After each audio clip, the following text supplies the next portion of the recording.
I'm Augusta Read Thomas, and I'm a composer, and I'm very honored to be here at the Chelsea Music Festival.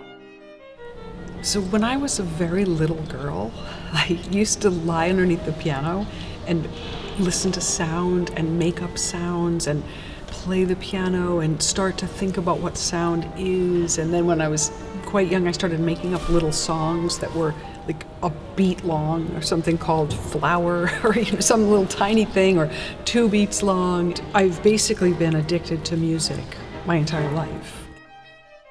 It's this deep river running through me. There are so many things about Clara Schumann's music that I admire and love. It's beautiful, it's sensitive, it has a sense of proportion and meaning and eloquence.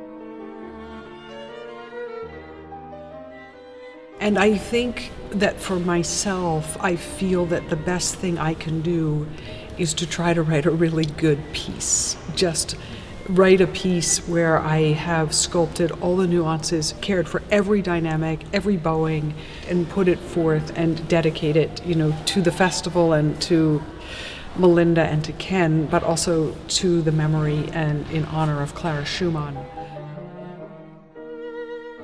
I composed a piece called Clara's Ascent, thinking about her life and her legacy. And I decided to write a piece for string orchestra which starts in the very lowest notes of the double bass and the cello, all the way at the bottom. And across about 5 or 6 minutes, it just rises and rises and rises and rises, all the way to off the fingerboard almost. So the idea of this ascent, and it's very, very clearly heard throughout the piece.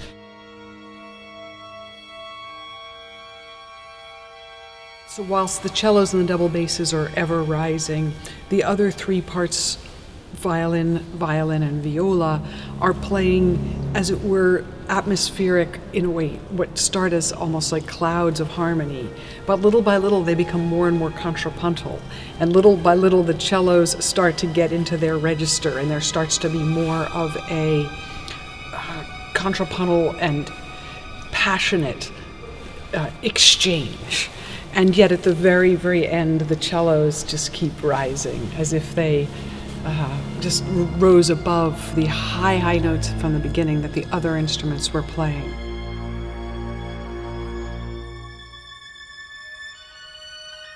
It just keeps going. It's like cycles, and they just keep moving higher and higher, and it's almost like you have to start over again.